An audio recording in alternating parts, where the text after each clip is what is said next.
Act 4, Scene 1. So this is the final scene in which we will see the witches.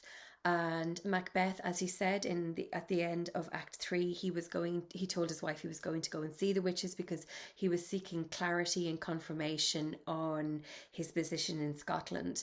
And also Hecate herself had said that he would be coming to see them. So this is the meeting.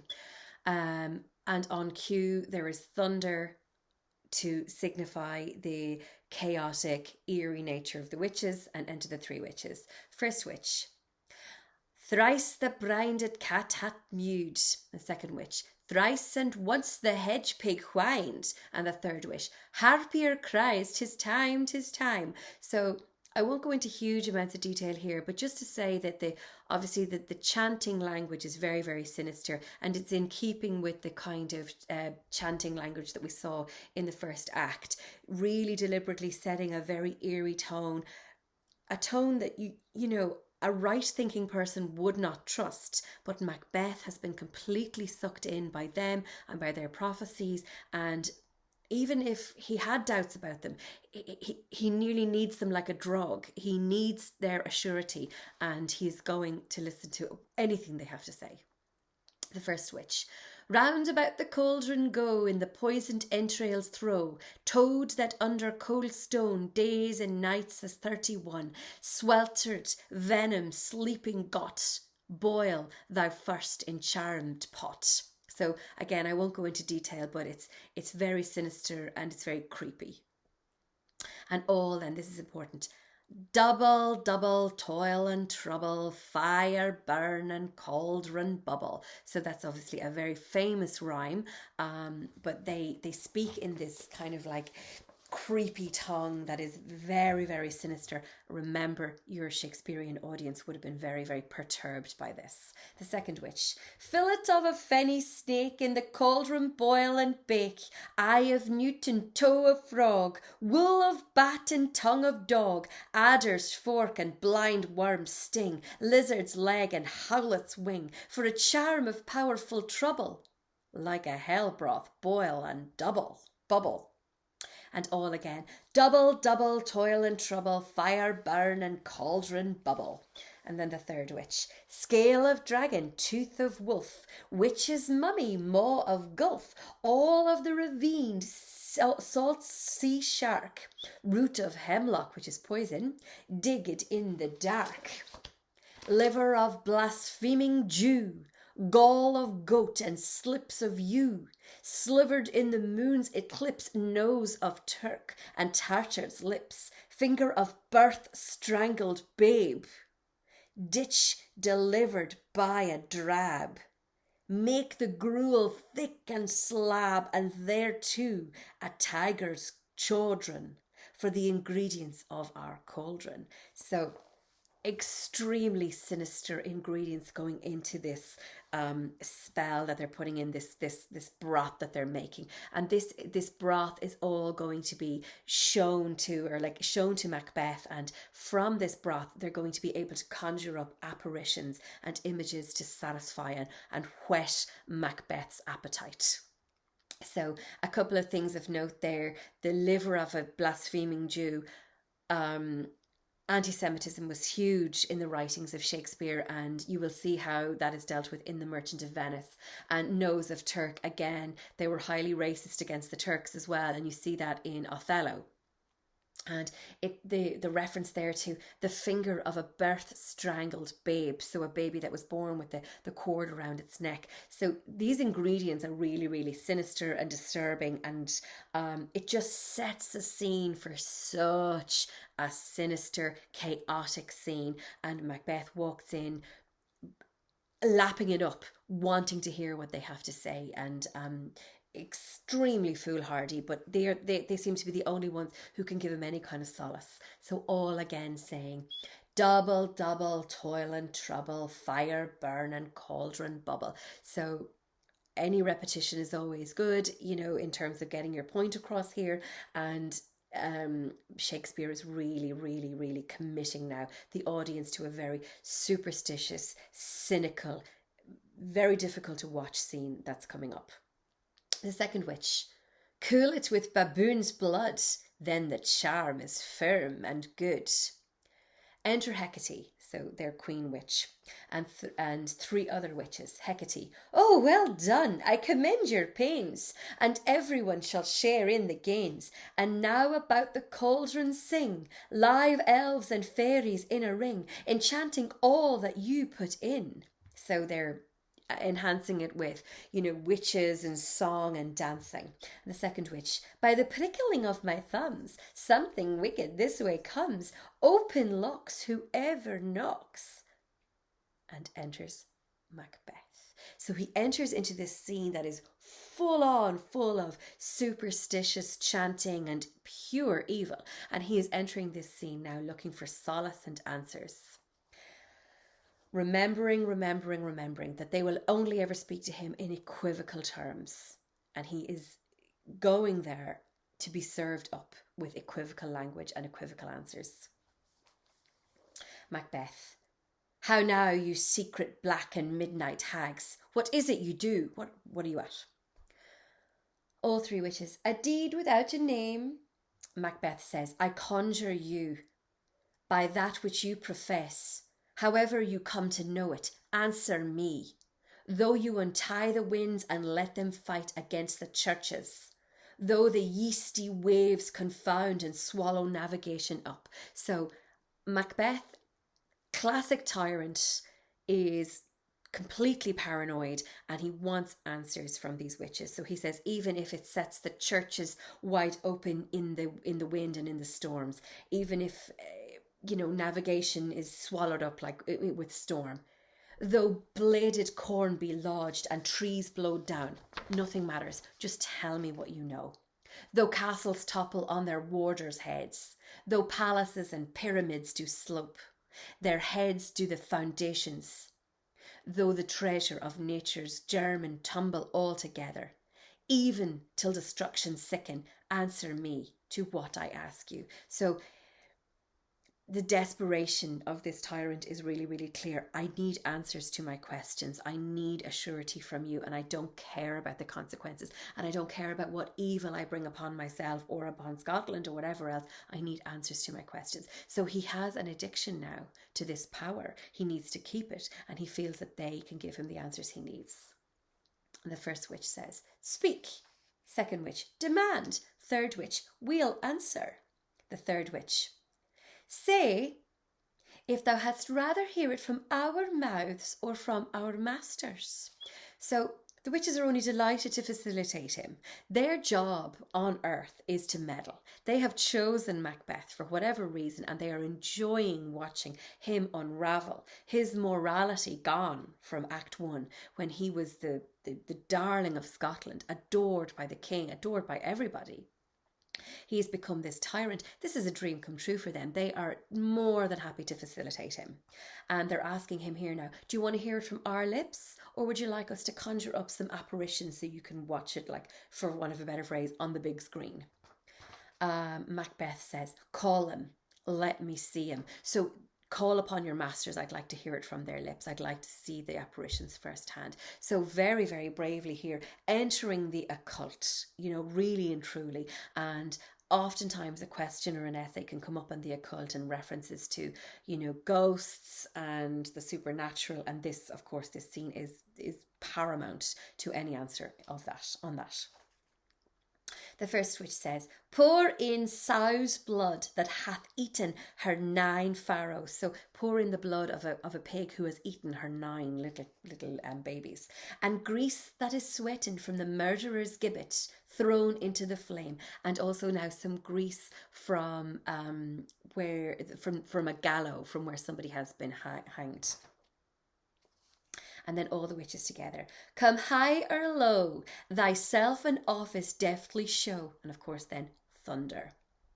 And the first apparition comes in. And it is an armed head. Just a head armed. And Macbeth, tell me, thou unknown power. The first witch, he knows thy thought. Hear his speech, but say thou nought. Meaning don't speak.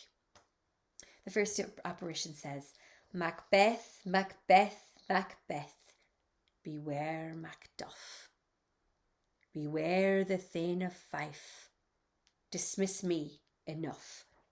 And he descends. So the first apparition disappears, having warned Macbeth, beware Macduff. Macbeth said, whate'er thou art, for thy good caution thanks. Thou hast harped my fear all right. But one word more. So the witches have told him not to speak to the apparitions, but of course Macbeth, always does what he wants, and he's asking more questions of the apparition. The first witch says, he will not be commanded. Don't be asking questions of him. He's the boss, this apparition. Here's another more potent than the first. So here's another apparition coming, more potent. So be ready for this. More thunder. The second apparition is entering a second apparition, which is a bloody child. Second apparition says, Macbeth, Macbeth, Macbeth. And he says, Macbeth, had I 3 ears, I'd hear thee. The second apparition speaks. Be bloody bold and resolute. Laugh to scorn the power of man. Highlight this very important quotation. For none of woman born shall harm Macbeth. And he descends. It's very important that these apparitions descend, because of course they are hell bound. So Macbeth has been given the assurity here that he is immortal, that none of woman born shall harm Macbeth. Now we're all of woman born. Everyone is of woman born. So that means that no man, woman or child can harm Macbeth. This is sure to give some kind of confidence to his waning feelings of security. And then he descends. And this kind of gives Macbeth a bit of a sense of security, because the first apparition said, watch out for Macduff. Beware Macduff. And now he's like, well, Macduff was born of a woman, so I don't have to worry so much about him, because the second apparition has said that none of woman born will harm Macbeth. Well, then live Macbeth. What need I fear of thee? But yet I'll make assurance double sure, and take a bond of fate, thou shalt not live. That I may tell pale-hearted fear it lies, and sleep in spite of thunder. So Macbeth says, well, that's great news. That's great to know that nobody can hurt me. However, just in case, I'm going to make sure that Macduff is killed, so that I can sleep, and that he doesn't come and try and attack me or oppose me in my sleep. And the thunder comes again, and this is the third apparition, and it is a child crowned with a tree in his hand. And Macbeth asks, what is this that rises like the issue of a king, and wears upon his baby brow the round and top of sovereignty? So what is this? He seems to be wearing a crown, and he's holding a branch, this little child. What is this third apparition? And all 3 witches say, listen, but speak not to it. The third apparition speaks. Be lion mettled, so be strong and have mettle like a lion. Proud and take no care, who chafes, who frets, where conspiracies or conspirators are. Macbeth, highlight this quotation, Macbeth shall never vanquished be, until great Birnam Wood to high Dunsinane Hill shall come against him. So the third apparition descends, but it has said, so Macbeth will never be vanquished or defeated until great Birnam Wood walks to his castle, which again is impossible. Forrest cannot walk. Macduff cannot kill him because he's born of woman. So, and nobody can, and no man born of woman shall harm Macbeth. So he's got this he's really bolstered now. He's got a real sense of security. This is what he needed, because, he's really shook up after he sees Banquo's ghost, and he has descended into tyranny. He's completely paranoid. So he needed some assurance. He came to the right place for the assurance. He gets it from these 3 hags and the 3 apparitions that they have conjured up for him. Macbeth says, well, that will never be, as in the forest will never walk. Who can impress the forest, bid a tree unfix its earthbound root? You know, the earthbound root cannot walk. Sweet bodements, good rebellious dead, shall never rise, till the wood of Burnham rise, and our high-placed Macbeth shall live the lease of nature, pay his breath to time and mortal custom. So I will die normally, I will die, naturally. And Macbeth feeling incredibly invulnerable here because these apparitions have given him the strength that he needed and the confidence he needed. Yet my heart throbs to know one thing. And this is the thing with dictators. There's always more. I need more. I need more. It is an addiction. He has this addiction to power and he needs to know just one more thing. Yet my heart throbs to know one thing. Tell me, if your art can tell so much, shall Banquo's issue ever reign in this kingdom? So, again, back to the fact that Fleance escaped, that the prophecies had dictated that, Banquo's issue would be king. All the witches, seek to know no more. Don't be looking to know any more, Macbeth. You've got plenty there. Macbeth says, I will be satisfied. Deny me this, and eternal curse fall on you. Let me know. It's kind of funny that Macbeth is talking about putting a curse on the witches. I mean, they own him, they own everything. But and they're saying to him, listen, you really don't want to know this. You don't want to know anymore. You've had plenty. You should be satisfied with what you have. The cauldron descends. Why sinks that cauldron? What noise is this?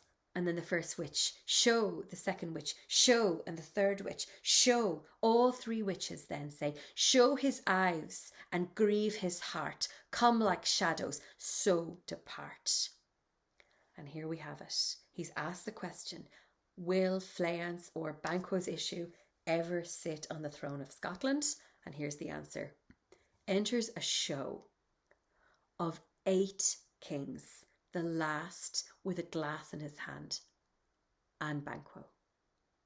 So yes, Banquo's sons and his sons and his sons and his sons and his sons will all be kings. They will all sit on the throne of Scotland.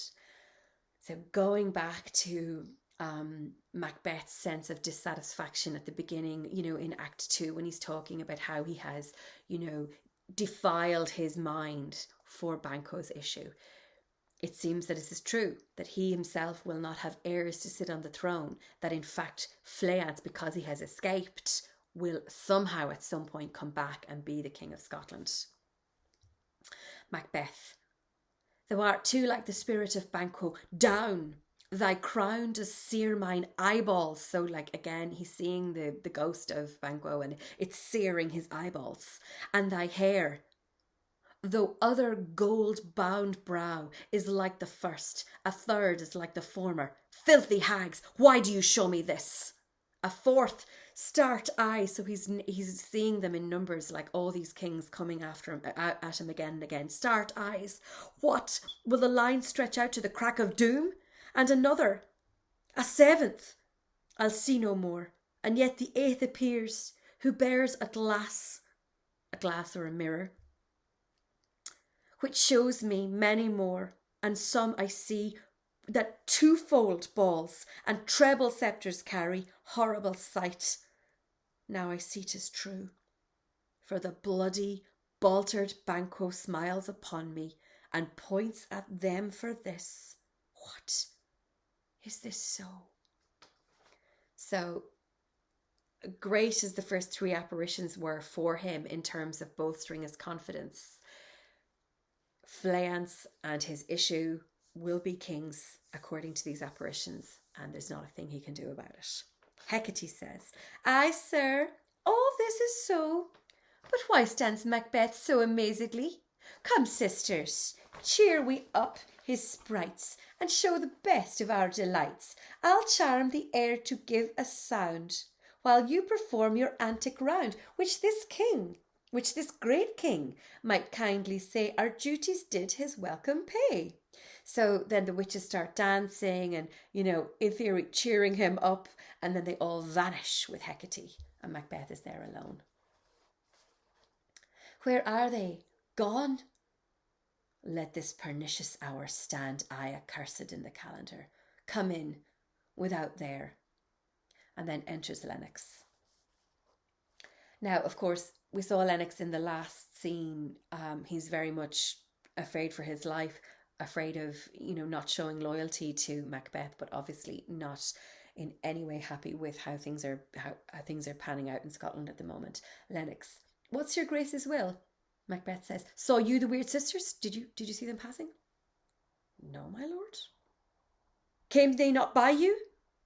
No, indeed, my lord. Macbeth says, infected in the air whereon they ride, and damned all those that trust them.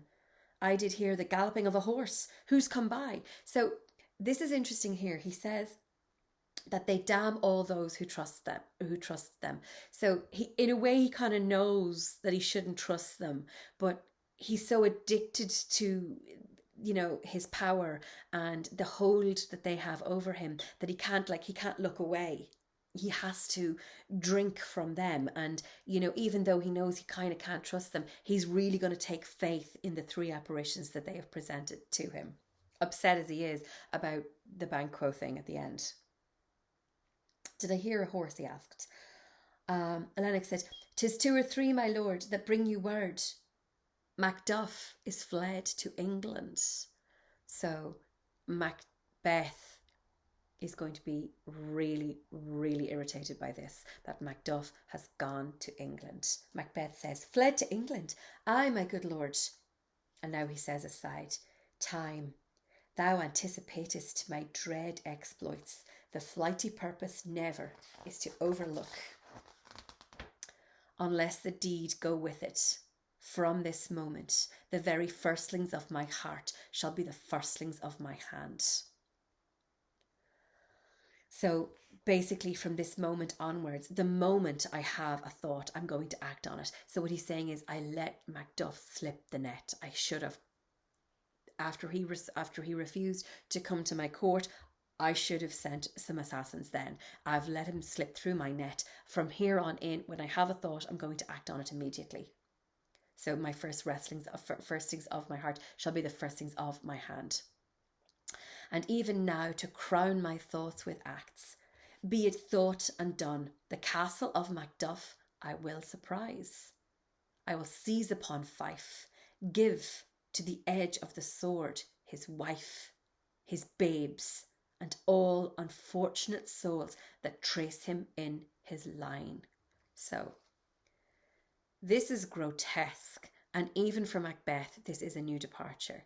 He is now, out of pure malice and revenge, he is going to kill the family of Macduff, his innocent wife and his children. Now, they have nothing to do with this at all.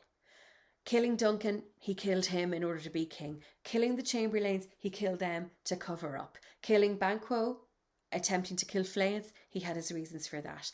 Killing Macduff's children is a real sign of a completely established descent into tyranny.